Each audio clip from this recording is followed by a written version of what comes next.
Hear the whispers from within, balance to restore, ailings to relieve. Feel the nature keeping us, nature healing us, flowers, leaves, and roots within.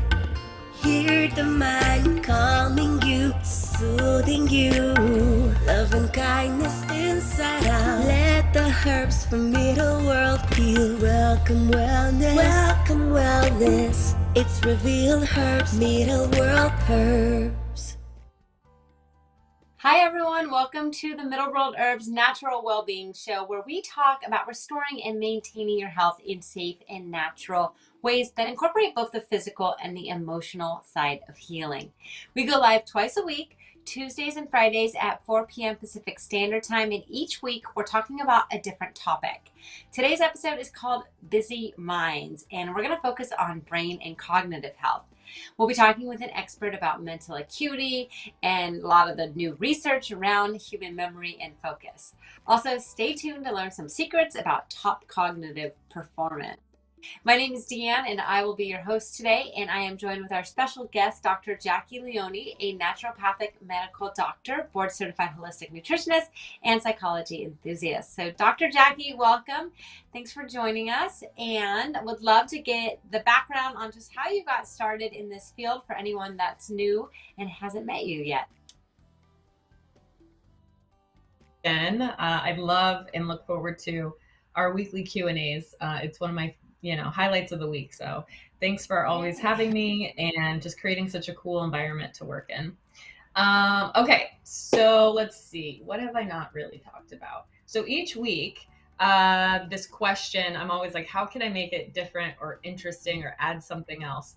And I think the biggest thing, especially related to tonight's topic, is anxiety and depression, and realizing trauma can definitely have consequences or symptoms related to mental illness, right? But I also truly and firmly believe in using healthy substances and healthy life practices to take the edge off of mental health problems, right? I think that mental health is real, and we definitely, I personally and professionally respect it and the people who struggle with it. And because I've been misdiagnosed many, many times, and I've tried medications and I've tried all of the things, cognitive behavioral therapy, herbs, supplements, natural things, pharmaceutical things. I really did find after 20 years of working on this, that if I didn't have a sound foundation for mental health and cognition, I wasn't able to learn new information. My bandwidth was taken up by these anxious thoughts or these depressive thoughts.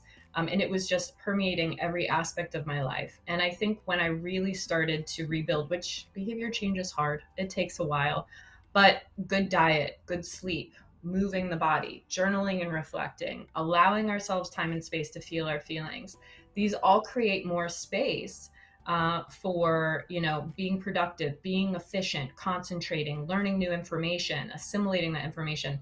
And I think for me, which might be, and I don't mean to be, I guess, kind of debatable, but I really do think foundation has a lot to do with mental health and cognition, the ability to learn, right? I think everybody has a special skill set, but that should definitely be honored. And I am a walking testament, and so are my hundreds of patients, to really rebuilding that foundation, right?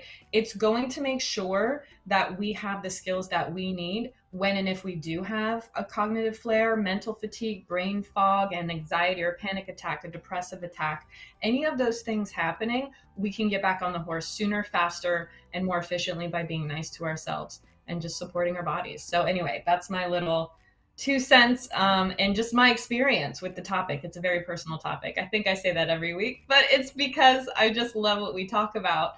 And it's true. I think attitude is everything, but how can we really hack our biology to make our attitude and our cognition just, perform at a level that we're comfortable with, and that's healthy for us. So. That's awesome. Yeah. And I always notice you, in the beginning and the end, you always go back to a gratitude practice, like whether or not you do it, like I can always tell you, like, set a stage for gratitude, and it's probably ingrained in you. You don't even notice it, but it's really cool because I if you come at Oh, things with thanks. like that attitude of gratitude, then life is just better in general. So you can't be stressed as much. So let me go and tell you guys about 3 amazing brain and nerve supporting supplements. Looks like she just maybe lost her camera. It'll be back. So I'll take the show right now. Hi Abby and hi Ann. So we have our Middle World Herbs cognitive support. We're going to get into that. And then we also have mushrooms. That is coming up in our show. And then we just launched the sleep one. So we'll talk about that as well. So those are my 3 supplements for today's shows. And for those who've joined us before, it's pretty exciting because we've been waiting for the sleep support to be available on Amazon, and now it finally is. So that's awesome. Make sure you hit the follow button. If you haven't followed us yet, please hit the follow button. That'd be amazing. And we also want to thank everyone that's followed us so far, because that is great. So Dr. Jackie, hopefully you're back. Cognitive health. I'm back. Oh, you are back. Perfect. Yay. It's such a fascinating I'm topic. so sorry. Oh, that's okay. Mine's done that before too. I am technologically challenged today. The webcam today, yeah, broke at the technology's last not being our second. friend.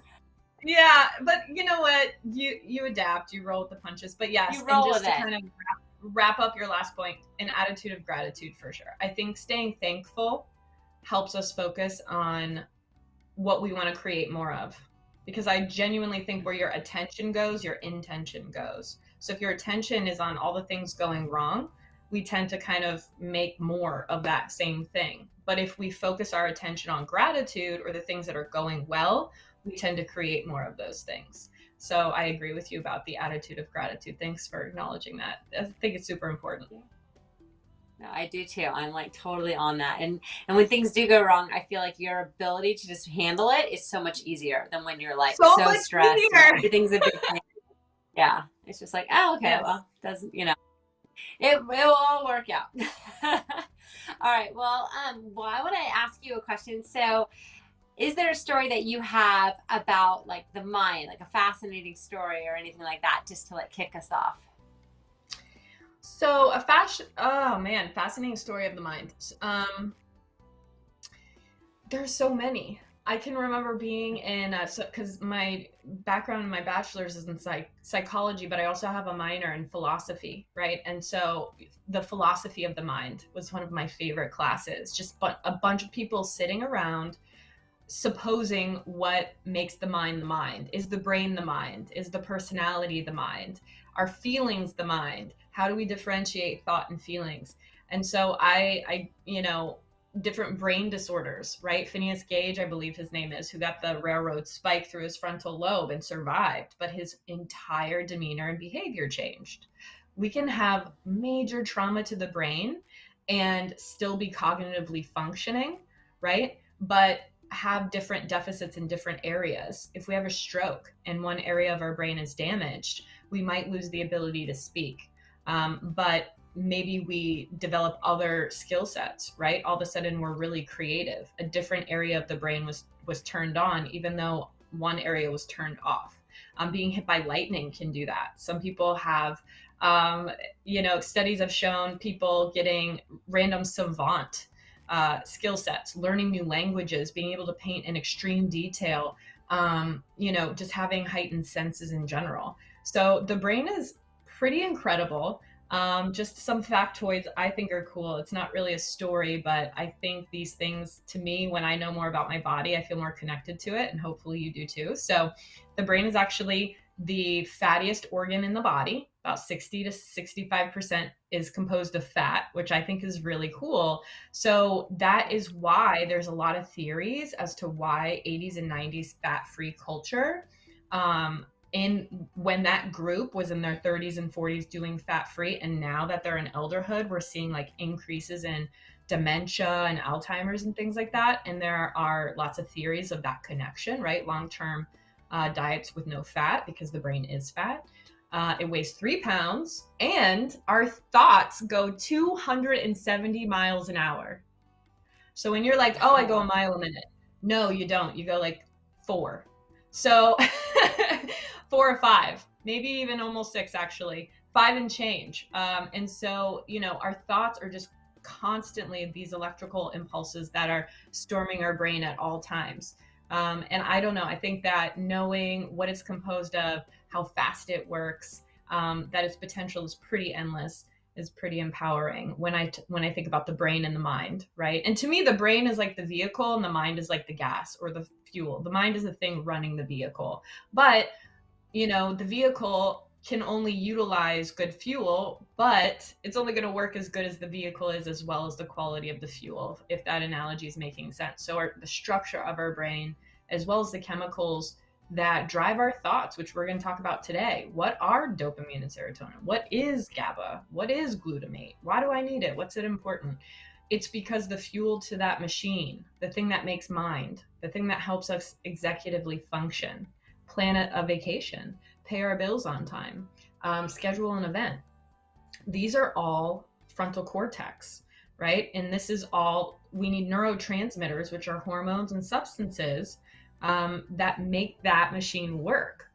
And when we don't have enough of a certain ingredient, or we have too much of another ingredient, we can go off balance and our car or our brain won't function as well. So I think that that's a really good foundation. It's not super anecdotal, but I do think the brain is pretty amazing. And I hope that those facts got you guys out there listening curious to learn more.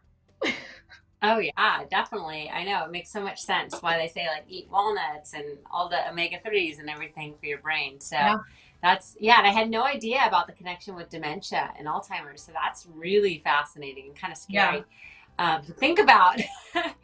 And then the other thing, health is aggregate. It makes me stop and think, health is aggregate. Yes, we don't have a lot of time on this planet. We get one life, you live the best life you can. And it's a balance between, you don't want to be reckless and inevitably create this outcome in your elderhood. If you get that far, hopefully we do, gratitude if I do, then I want it to be high functioning or as, pain-free as possible. So it's about like capitalizing on the moment, but the long-term thinking, especially about our health, because our bodies wear and tear is real. I think facts like that do the same for me too. I can appreciate that. It's that reflection piece. Like, what am I doing now? And how's it going to affect me in 20 years, Right. Yes, it's so important. And then you also made me remember, and then we'll get into a bunch of questions. I did a news report, gosh, probably like 10 or 12 years ago at this point. And it was about a little girl that had been in a car accident. She was like 6. And I interviewed her mom, and her mom had said after she had head trauma, I don't know if she was in a coma or not, I can't remember, but she had a completely different personality and completely different. And I actually wonder to this day, like I was thinking about it, I'm like, I wonder what happened with that little girl. But it was like such an interesting and kind of sad, but the brain changed so much in her head trauma. And that's called a TBI, a traumatic brain injury. And it happens all the time. Accidents, concussions, sports, professional athletes from being, hit in the head so many times. They can develop it over time. There's actually a syndrome for it called boxer's syndrome, when people have, physical damage to the brain. And that's usually that specific line of work, and they're hit in a very specific couple spots, versus a TBI or traumatic brain injury, like what you're speaking about, which can be anywhere in the brain from any sort of trauma. Anxiety can be turned on, depression can be turned on, patience can be turned on, and all these things can be turned on and off simply by like jostling the brain around the trauma of it all. It's pretty fascinating to me. It is. So when is it like we should seek medical, like, okay, if we just kind of forget things, and when is it normal and when is it concerning?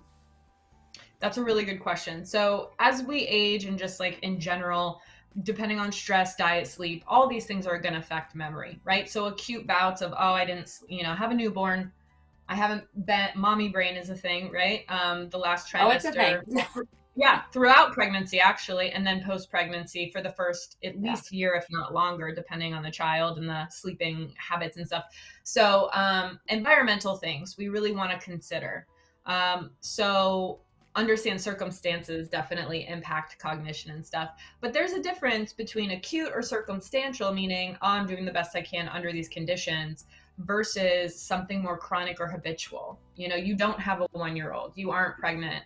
Or, the partner of a pregnant person, or, you're losing track of things in the middle of conversation. You forget where you're at, what you're speaking about, or the opposite, you repeat yourself.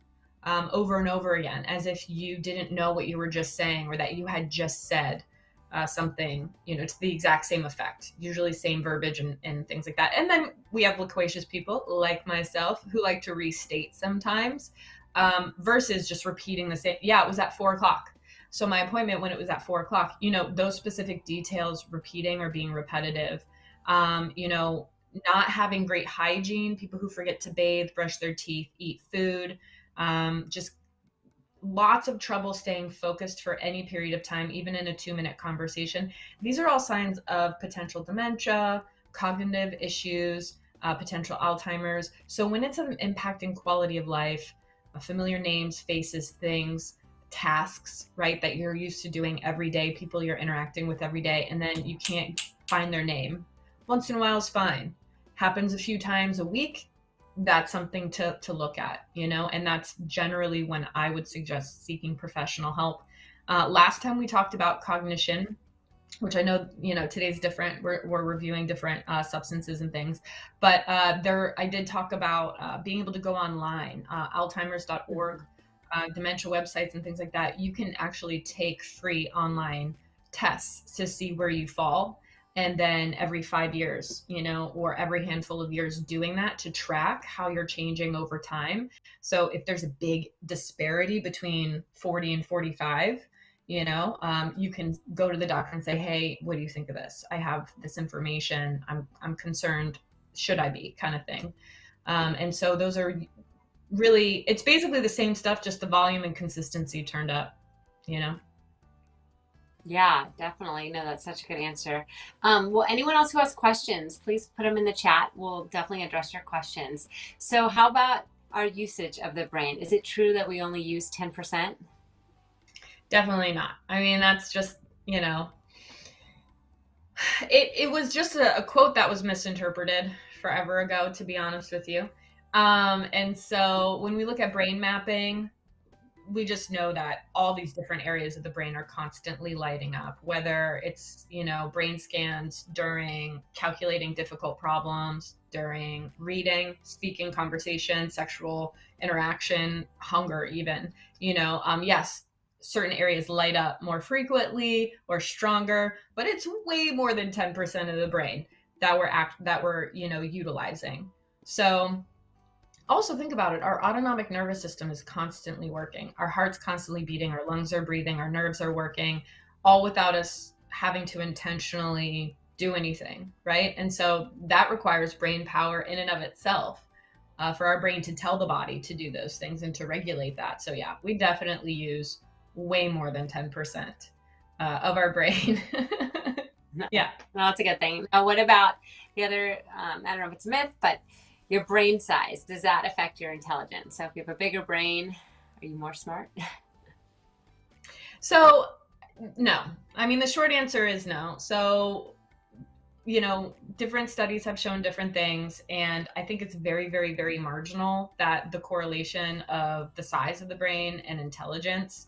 I think it's like a 10% correlation, which to me isn't statistically significant. If only 10% of the population, bigger brain means bigger intelligence, where no change in brain, they could be geniuses. Like Einstein's brain weighed normal, about 3 pounds. So he wasn't substantial, and he's one of the most commonly known geniuses. So no, it's not true. Although people with big heads like to brag about that. I'll let them have it.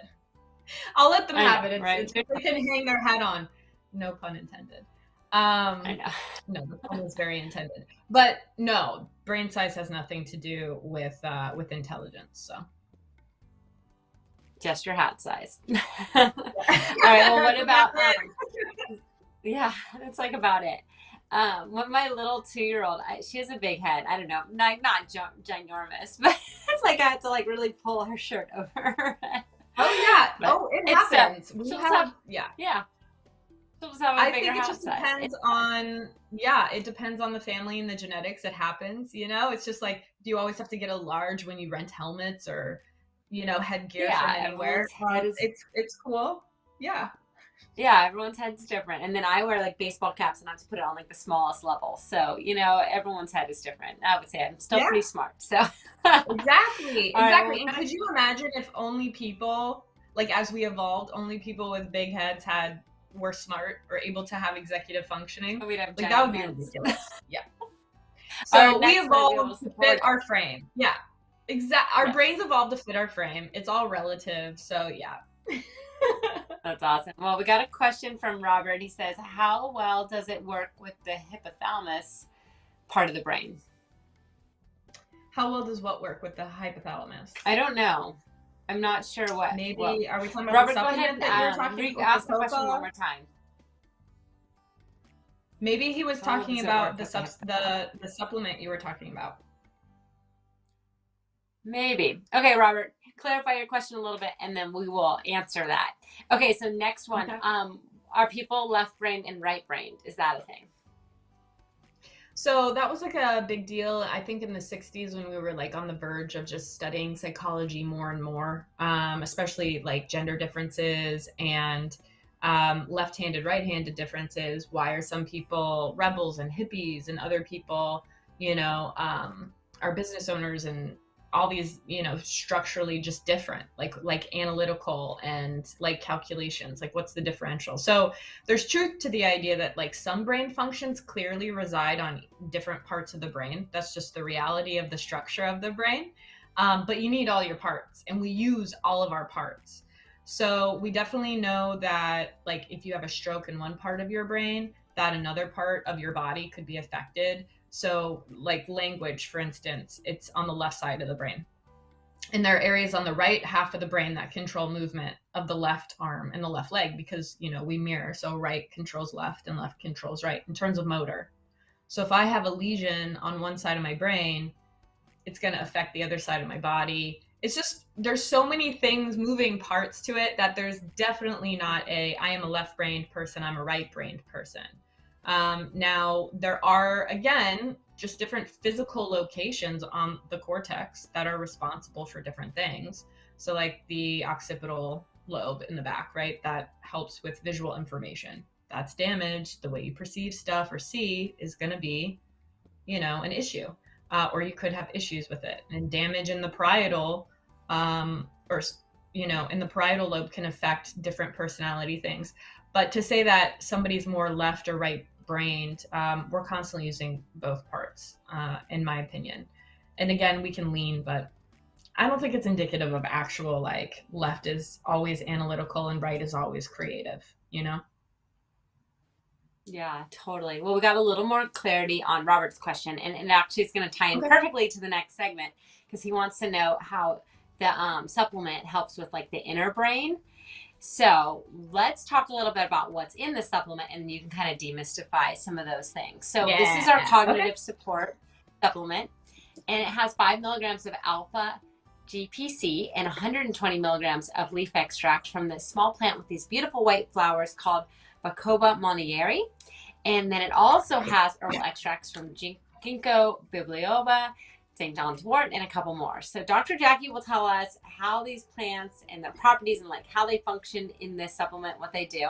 And each bottle, you're going to get 60 veggie capsules. It's 1 capsule a day for $24.99 on Amazon. But if you buy it now during our lives, you get an additional 20% off. You just have to click the little banner below, and then that automatically applies. So let's spend a couple minutes talking about alpha GPC first. So Dr. Jackie, what is all the excitement about alpha GPC? So, and I love this topic and these substances. Again, I know I always say that, but it's just so fascinating to me that there are substances just hanging around in the world. We walk by them and they can prevent stroke and Alzheimer's. Like, that's kind of magical. So alpha GPC, it's primarily used to support the brain for, preventing Alzheimer's, stroke, dementia, because of reduced blood flow. It's called vascular dementia. So there are different versions of why the brain breaks down and gives us symptoms like dementia. Sometimes it's the neuron. Just like, our cords are insulated, it has this protective covering over it. So it's not just all the wires sticking out, all vulnerable to damage. It's protected, it's insulated. It also makes the signal run faster. So that's called myelin sheath. All of our neurons have the myelin. It's like the dendrites receive the info down the axon tail and out the axon. And that little insulated part is called the myelin. And that can start deteriorating. And that's made of fat, right? So the fatty acids make myelin. And so we can have that kind, or we can have lack of blood flow to the brain, lack of oxygen and nutrient exchange. That's called vascular dementia. So anyhow, when it comes to alpha GPC, it's great for vascular dementia, memory, thinking skills, all of these different aspects of cognition. And the way that it works is when it's a stimulant. Okay, so when it's given to the body, the idea is it's kind of similar to caffeine. We're going to perk up, we're going to lean in, we're going to want to focus and get stuff done. The difference between an alpha GPC and the way it works versus a caffeine is the alpha GPC does not spike anxiety. It doesn't spike cortisol, which is our stress hormone, the way that, caffeine does. Right. And so we get fidgety and agitated, maybe a little anxious the more caffeine we ingest throughout the day, where alpha GPC does not have that effect, but it increases performance, both physically, people taking it were able to jump higher, and cognitively, people were able to do complex math a few seconds sooner. And that's just after 4 to 6 weeks taking it. And so it's super promising out there right now. To keep studying for not just things like cognition, but also fitness and also performance. So alpha GPC is incredible to help dementia. Now on a hippocampal level, the hippocampus, what's the hippocampus do? Primarily learning, and that's acetylcholine is the neurotransmitter for the hippocampus. So learning, memory, focus. We're going to talk about some substances and herbs like bacopa that naturally increase the fuel, right? Again, the chemicals that run the brain, where the alpha GPC is more for not just how it works, because it's increasing acetylcholine and dopamine, which is cool, right? So acetylcholine turns on the hippocampus, short-term memory turns into long-term memory, we're learning and focus. But now we have dopamine release with alpha GPC, and dopamine is reward. When we do something good and we feel satisfied or rewarded, we want to do it again, naturally. So now we have this substance that's releasing acetylcholine, helping protect memory, from vascular dementia. And we also have this small dopamine release in conjunction, which is giving us that reward, motivation. And so Nutrients, which is a publication, it's a peer-reviewed publication out in Switzerland, did a long-term study, not a long-term. It was actually short-term, but double-blind placebo, which is like the gold standard. And they found people's motivations almost doubled after 6 weeks from taking something like an alpha GPC, which I think is pretty amazing. Now, mood didn't really change. Anxiety, depression type stuff was somewhat still there, little shift, not statistically significant in science, right? But motivation, taking action, significant increase while taking alpha GPC. And I'm just such a nerd. I went down a rabbit hole researching. I can remember back in school, and it's just, there's so much cool information on it. So that paired with the bacopa and all the herbs that, can affect the brain and protect the brain and stuff like that. It's just it's a powerful combination. You've sold me on it already. And we have a few more properties in it to go through, but that's so amazing. I mean, yeah, gosh, that's so cool. Also, thanks for the follow, Callie West. Woohoo. And anyone else who haven't followed us yet, make sure you hit the little follow button. I'll give you a shout out too. And then going back to alpha GPC. So in Europe, it's actually a prescription medication. In the US, it's a dietary supplement. So let's talk a little bit about the safety of it. Is it okay to take it on a regular basis, or should this just be like as needed? Let's say you have a big presentation or a test. So in my experience, in my research, at least, I personally have never taken it. I've never used it in clinic, just so everybody knows. The herbs I'm much more familiar with. I know most of those like the back of my hand, bacopa especially, ginkgo biloba, St. John's wort, known as hypericum for any of my Latin herb nerds out there. But anyhow, when it comes to the GPC, because I don't have personal experience or professional experience, all I'm going off of is research. right? And so I want to make sure that I have that disclaimer. I don't like to overpromise and underdeliver, and especially something I don't have experience with.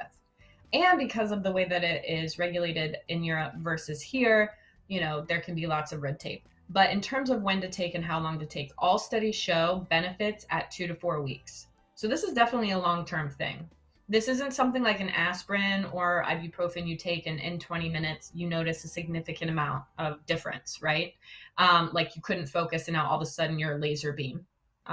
That's going to take a few weeks because it has what's called aggregate effects, or it adds up. The benefits add up over time.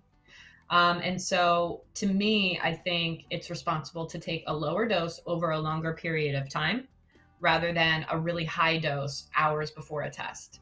That still needs to be studied because it's so new in the United States. So we're still studying more and learning more about short-term effects.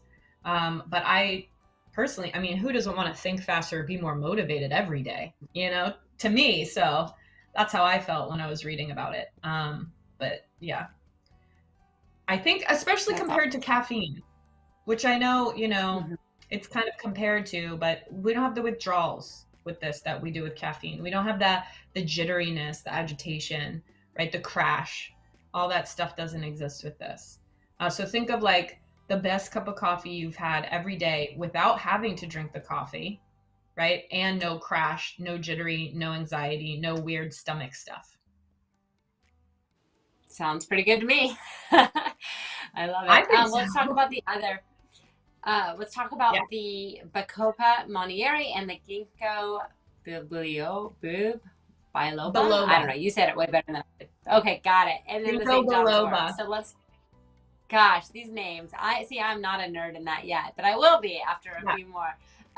So let's talk a little bit about those. And then Abby has a follow-up question asking if anything is fast acting when consumed. Any of them. Okay. So when we're talking about things that are, what's that? I was just gonna say that the different herbs and if those are fast acting. So certain things can work really quickly when it comes to herbs. Turning stuff off is faster for herbs, depending on the herb. But if you've taken ginseng, that's a stimulant, you're going to notice ginseng within 20 or 30 minutes, right? You're going to notice chamomile and lavender and valerian, which are sedatives and anxiolytics that we drink in tea.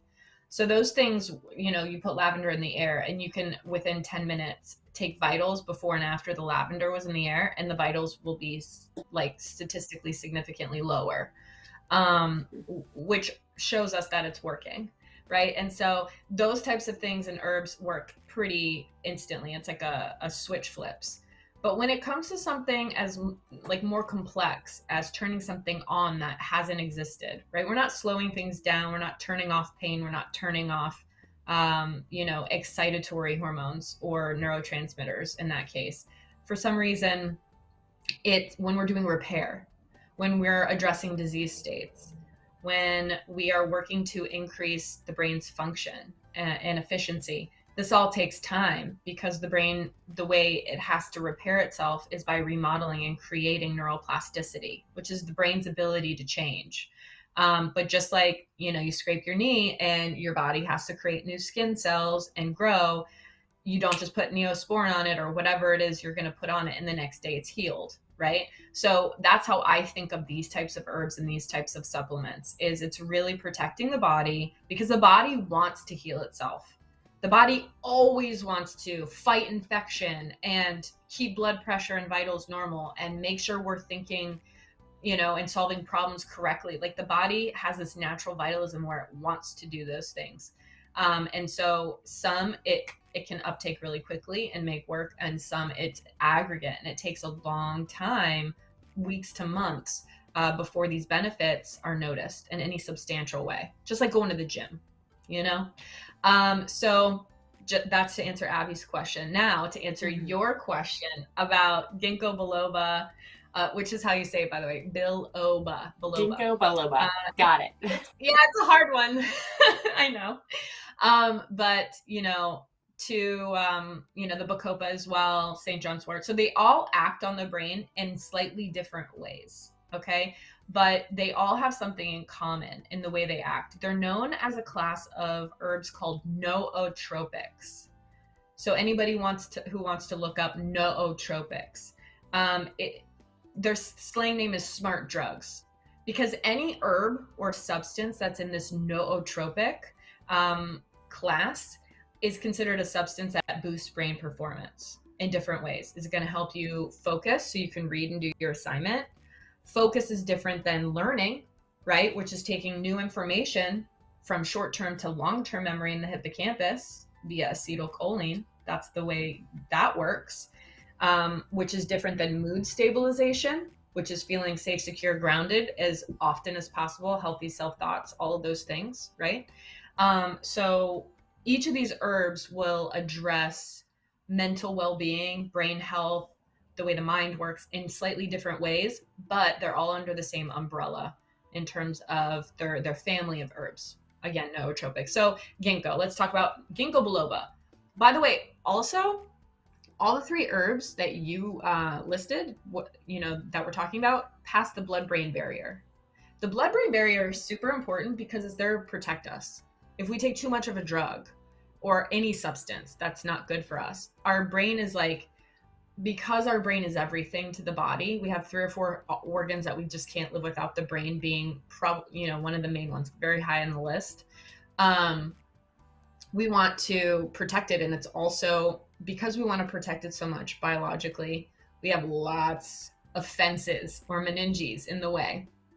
Lots of things trying to filter out the crap, because once it affects the brain, it can cause permanent long-term damage, right? And so the brain doesn't want that. So not a lot of stuff passes the blood-brain barrier. Drugs, medications, substances, herbs, right? But these 3 do, which to me is amazing, because that's, to me, the brain saying these are safe. I want these things, right? Naturally. So ginkgo is great for blood flow. We've talked about the highway of the blood a bunch of times, and only as good, the tissue in your body only works as well as there is nutrition and oxygen delivered, and then waste taken away. Well, whose job is that? The blood. So ginkgo is going to increase blood flow to the brain, nutrition, oxygen, carry out the crap, bring in the good stuff. It also protects the heart, because again, blood flow. It's going to protect the heart, the lungs, all of the vasculature of the body. Ginkgo is fantastic, not just for brain health, but for all the other areas of the body, just because of the blood flow alone. Studies actually showed, a lot of elderly people on different doses, anywhere from as small as 120 milligrams, as high as 600 milligrams. They were solving problems, doing puzzles, sitting in their old people, the elderly homes, just like having a ball, feeling so much better, all because of just changing the one thing, the ginkgo. So that's more like physiological, the blood flow aspect. Then we have bacopa. Bacopa is more anatomy. It's going to improve those dendrites. So this is fascinating to me. The anatomy of a neuron, and feel free to interject anytime because I'm on a roll. But so the anatomy of a neuron we talked about, it's like a long game of telephone. You remember that game when you were little and you sit in a circle and one person would say like, the sky is blue, and then they'd have to tell someone else. And if you didn't hear it right, you only got one shot and you had to say the best version of your interpretation to the next person. By the time it got to the last person, it's like the cat wore a hat. Completely different, right? Because the quality of the neurons or the people in the circle, they weren't receiving the correct information, so they couldn't give the correct information. And that's how neurons work. It's a big network of the game of telephone. So if one neuron isn't passing good information because it's not structurally sound, it's not going to give the right message to the next one, which will dilute it to the next one. And it's just, a mess waiting to happen. So what bacopa does is actually grow dendrites, or the little feelers on the cell, because neurons kind of butt up next to each other. You have dendrites of one and the little axon tail of the other. Then you have the axon tail of one next to the dendrite of another. And it's just like this big game again of telephone. Anyhow, bacopa was shown to actually grow more dendrite strings. And dendritic connections, if you can grow more of those, your brain can think faster. You can grow neural nets faster. You can learn new skills faster. You can pass information along so much more efficiently and accurately. And this is all Bacopa. So Bacopa is great for the structure of the brain. And then, like I was saying before, ginkgo is great for the blood flow or the physiology of the brain. And then last but definitely not least, we have St. John's wort, and that has high antidepressant effects. And we have a couple of theories. For those of you who every time you get sick or you have allergies, you get a virus or a cold, every time you eat like crap or maybe go on like a binge weekend drinking, all these things that create inflammation in the body or where the immune system is stimulated. If you notice that you're depressed at the same time or you're feeling a little lower, not just, like more than normal, this could be because of these substances called cytokines. It's a cytokine storm. And they're inflammatory cells that in a lot of people can cause depression. And St. John's wort turns them off. It's just like, no, I got this inflammation so the brain can function great and we're not depressed anymore. And so St. John's wort is super fantastic at helping eliminate inflammation that can cause depression. And it also increases GABA. And GABA is one of those chemical messengers I was talking about before. You know how dopamine is the excitement one, the reward one? Well, GABA is like the chill one. To me, I remember GABA, good vibes, gentle, right? You just feel good feelings. You're relaxed. That's GABA. And St. John's wort helps increase and turn the volume up on the GABA production. So the combination of the three, put them in a lot of mental wellness tinctures. I make tincture supplements for patients and formulate different herbs and the way they synergistically work together. These three are definitely on the list. I also recommend looking into rhodiola, which is a really good one as well, and passes the blood-brain barrier. But yeah, so awesome. They're very, very powerful in the way that they naturally help protect the brain, help it function, help structure, all the good stuff. Yeah, that's so cool of like inflammation and how it boosts your mood, everything. Wow, that's really cool. Yeah. I needed that this last week after coming off of my Vegas trip and eating anything I wanted all weekend. I'm still dealing with my little puffiness. But anyways, let's talk about L-glutamine. That's in here too. What is that helping with brain health? So glutamine is an amino acid, and it's an amino acid that's super specific for two reasons. Number one is it's kind of the raw materials that our gut epithelium needs to rebuild itself. So like if you had an ulcer in your GI somewhere, it's red, irritated, painful, I think of it as like an internal sunburn, right? But alcohol can cause that. Food that doesn't agree with us can cause that, all that internal inflammation. So how do we take the damage or the pothole, let's say, in the gut and fill it in, smooth it out, and add material to it to actually make it more robust and healed over? Our skin does it in skin cells. Our liver does it with hepatocytes. Well, how does our gut do it? It does it without glutamine.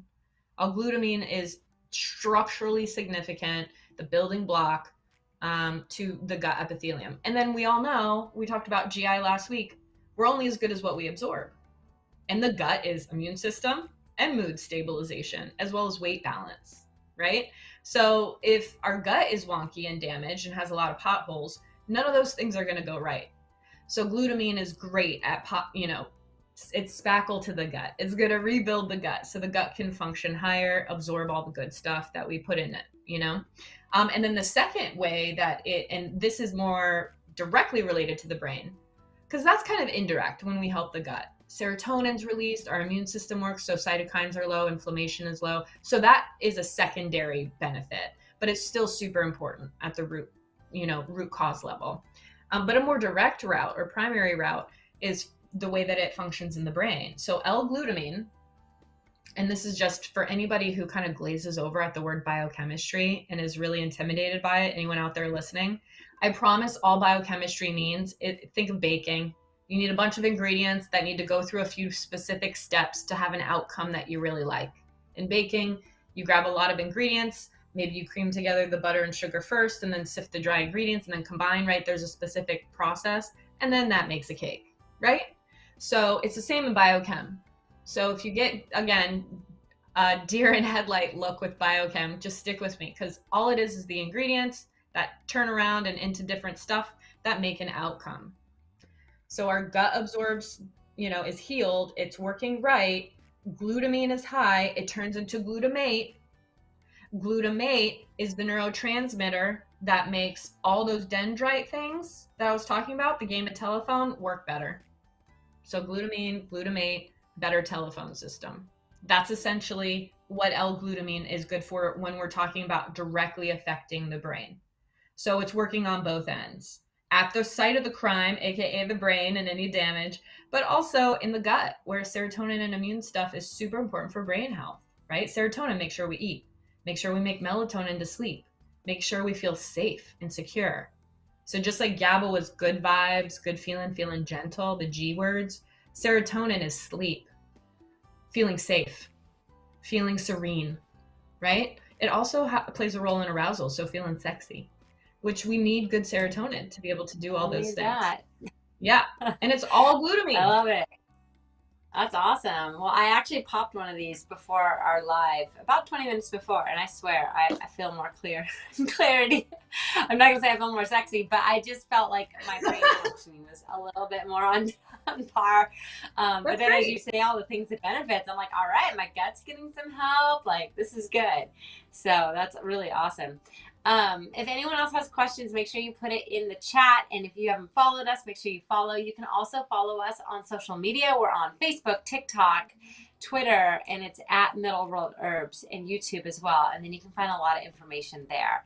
So you might be wondering what these little charms are. I'll briefly tell you guys a little bit about them. They're a positive charm. They're called the Middle World Whisper. It's an affirmation, a mantra, or like a little quote. And every single time you get a supplement, you get another one of these really cool handmade whispers. So this one says, the mind and body aren't separate. Wellness of one influences the other, which is so true.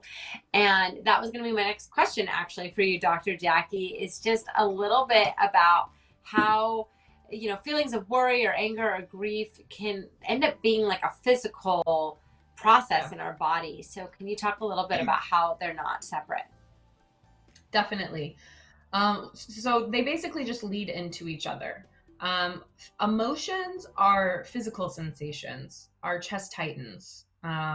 We associate it to feeling anxiety or heartbreak or rejection. Our stomach hurts. And maybe that's stress or fear. We get a headache.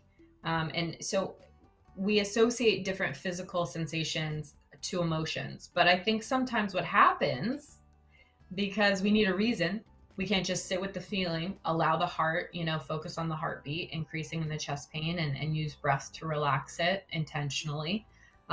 We're not really taught that stuff growing up. And so we have all these emotions and these reactions to our environment.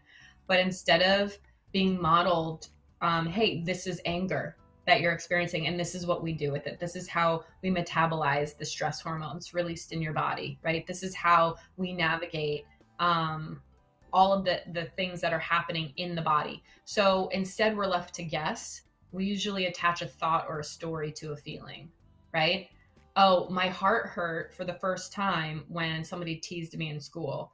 And then I got, I had chest pains later on when I had my first heartbreak and rejection. And then I got, chest pains when I didn't get into college I wanted to get into, my first choice, right? And so what we're doing now is now there's a story.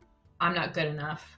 I'm rejected, right? And so chest pain, we attach this story and this thought. So now every time we feel a little rejected, somebody tries to cut us off in traffic, Amazon's going to take 4 days instead of 2 days. We get that little physiological twinge because now a thought that we had is triggering an emotional response. Because again, emotions live in the body, thoughts live in the head. We don't need to find reasons to have emotions. Emotions are just normal part of being a human being. It's like pooping every day, sweating every day, right? It's just part of our process as people. It's an everyday thing. Emotional pooping. But if you don't do it, expel the feeling, feel the feeling, allow your body to metabolize the adrenaline, allow your body to metabolize the cortisol, everything that's heightened in stress states. We don't allow the physical release, which is why exercise is so great. Then we attach that thought. And so just sitting in our bed at night, we're fully relaxed, we're fully safe. We have been fed, we have been watered, the door is locked, we're good. We have lavender on our pillow, but our body, simply because of what we're thinking of, is having a physiological release of cortisol, adrenaline, the list of things I have to do today, the thing I should have said in that meeting that I didn't say, the person I feel is pushing me around and I need to stand up to them, or maybe I overreacted at this person to compensate for what happened hours before, and you start, hamster wheeling, and then your body follows. You're not making melatonin to sleep. You're not in parasympathetic rest and digest state. You're jacked up on your own cocktail, all because you thought yourself into insomnia. And so that right there illustrates to me the important connection between mind and body, and how emotional states, feelings like worry, anger, and grief can trigger very real physical pain, because they're inherently linked. They're two sides of the same coin. And until we learn to allow our body to feel its physical sensations, we're not going to emotionally release. And when we don't emotionally release, we start trying to figure out thoughts and stories that make the feeling okay, when the feeling's already okay. We don't need a reason. We don't need a story. We don't need that one thing that one person did that one time. We just need to know that we don't feel safe. Our body is in sympathetic state, and develop tools to get us in parasympathetic state. And that is how we break that codependency, and that thought, oh, well, this means I'm worthless because my chest hurts. Like, no, your chest is just hurting. You can dilate the alveoli. You can focus on your breathing. You can change your blood pressure. It has no bearing on your quality as a person or who you are as an individual. It's just a physical state because of some cocktail, substances that got released by the brain because the brain perceived a thing, and it just needs to metabolize it out. And once it does, you're good to go. So, again, I know that's long-winded, but this is no, but that's so good. It's just really. Go ahead. Yeah. I was just gonna say, I have a lot of hope for like the future generations, because I don't know, maybe like our generation, we don't know how to sit with our feelings as well, but little kids now, they have like Daniel Tiger on PBS, and it's all about feelings and expressing it. And they say, like, my little 4 and 2-year-old will say to me, like, I had a rough day. And I'm like, wow, you're verbalizing like you're feeling. It's incredible, instead of just like acting out. Or one night, when my little 2-year-old was so emotional, and she was in the bathtub just crying, and she said, I just want to cry, mommy. And I said, okay. Yeah. But I was like, she was feeling her feelings, and instead of repressing it and being like, no, don't cry, you're happy, you're fine, I was like, okay, feel them, and yeah. I think there's a lot more focus on that nowadays. And I don't remember growing up in an environment where we were really told to just like sit and be okay with like feeling the feelings. And now they have the shows that literally teach them to like take a deep breath, count to 4, and it's okay that you're mad. So yeah, and I love that you're doing that and holding that space. I have a 6-year-old niece, and she feels really big feelings, and I try to reiterate as often as possible, like, these are feelings and it's perfectly okay. It's what we do with them that matters, right? Because there's a difference between feeling our feelings and using our feelings as an excuse to yell, scream, or hurt other people, right? And I think that is a natural response. It's a knee-jerk response. Like, I feel like crap. I want everyone around me to feel what I'm feeling, I feel alone in my feeling, and you have to feel what I feel so I don't feel as alone, versus like just holding the space of like, let it process through your body. And I don't know if it's gonna help at all. If feel free to take it, or any other mom out there. I found it super helpful to talk with my niece about it when I talked about animals. So when zebra and elk and antelope and things like that are hunted by lions and tigers, and like, they're chased, the whole herd is chased, and maybe they run off to their safe watering hole and under the shaded trees, and the lion got, the weakest one of the pack, and they're eating, and the rest of the herd is safe. Well, they just had fight or flight maximum. They're running, their eyes are dilating, they're taking information, they're running really fast, they're trying to save their life. And so their body's pumping full of adrenaline and cortisol, just like that, when you're shaky and you're high and you're on full alert. We've all been there. So what they do when they get to their safe watering hole and under the shaded tree of like what's familiar is they shake. They just physically shake for 20, 30 minutes, depending on, the type of animal. And all that shaking is doing, guys, is just helping their liver and their body metabolize the adrenaline and cortisol. They're just experiencing what they just experienced. So a lot of times we experience and move on, but we don't. It's called integrate, process, and integrate. It's experience after experience after experience. But experiencing is only the first step of living life. The second is to process it, shake it out. And then the third is to integrate, reflect. What did I learn? What could I do better? What will I avoid next time? So maybe that herd learned in their integration not to go there that time of day because lions might be there, right? And that's all the process is. It's just we get stuck. We get stuck in a loop of just the experience piece, and we don't process and integrate. And I think that you talking and holding space with your 2-year-old when she has to cry, and me, trying to create some sort of dialogue with my niece about it's okay. We call it emotional pooping, or I'm just feeling my feelings, or I'm just shaking under the tree. Once they get more comfortable with verbiage like that, they're even more willing to express themselves and be present with what they're feeling. And I think that is going to be very powerful, like you said, for future generations, and just solving problems both on the micro level and macro level, for sure. That's so interesting with the shaking. So I love that. Yeah. We got to put the Taylor Swift "Shake It Off" song on, dance it out, and then dance it out. That'll be our dance party. We do a lot of dance parties, but I think that's I mean, I think we've all had that where you're so hyped up or just so that you feel like you just have to let it out. So and that's it's very okay. natural. So do it. The antelopes are doing. I love it. All right, well, let's go to our next supplement. So we have mushrooms, and this is, well, let's just let you talk about it. So what are like the best known benefits of cognitive health with mushrooms? So the mushrooms in the supplement, just like if you just look up, mushrooms with medicinal properties, I mean, these are going to be the top 3. So we have the lion's mane, the reishi, and the chaga. And these 3 are all nootropics, like the herbs, meaning supporting the brain, but they're also what are called adaptogens. An adaptogen, it's built in the name adapt. It helps you adapt to stress. It helps you be more efficient at shaking it off, like the zebras do, right? It makes you and talking about the attitude of gratitude over time, and that's like a mental, but this helps on the physical level, actually supporting the adrenal glands that make adrenaline and stuff and cortisol, the stress hormones. It helps the body be more efficient in producing it, breaking it down, getting rid of it, and then releasing smaller amounts with similar stimuli, aka last week somebody did something that triggered you and you were like a 7 out of 10 reaction. Fast forward 4 weeks of taking these types of mushrooms or any adaptogen really, and the same stimulus occurs, but now you react at a 3 out of 10, right?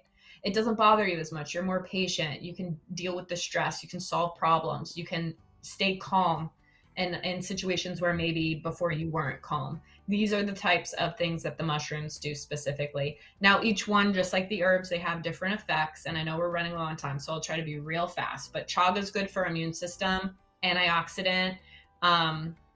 So again, this is going to work by limiting those cytokines, which is inflammation, which can cause depression. And when we have depression, it can very easily lead into anxiety.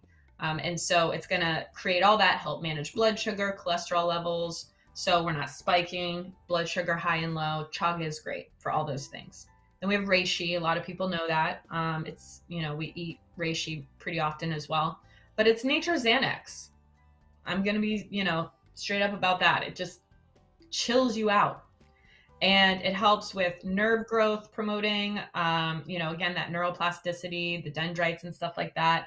The adaptogen effects is going to help the adrenal glands work better, anti-inflammatory, antibacterial, antioxidant. It just like fights off all the bad stuff. To be honest with you, reishi is a bunch of different cool powers all in one plant. And then last but not least is lion's mane. It's the coolest looking one. Anybody want to Google these mushrooms? Lion's mane literally looks like a lion's mane. It is so beautiful. But this is the one that's really specific to dementia. This is the one that's really specific to the blood brain barrier as well. It's the most easily absorbed by the brain or permeable to the blood brain barrier I was talking about before, which is a good sign. It also boosts the immune system, prevents cancer, ulcers, diabetes, and things like that, because it's specific to repairing nerve damage in the brain.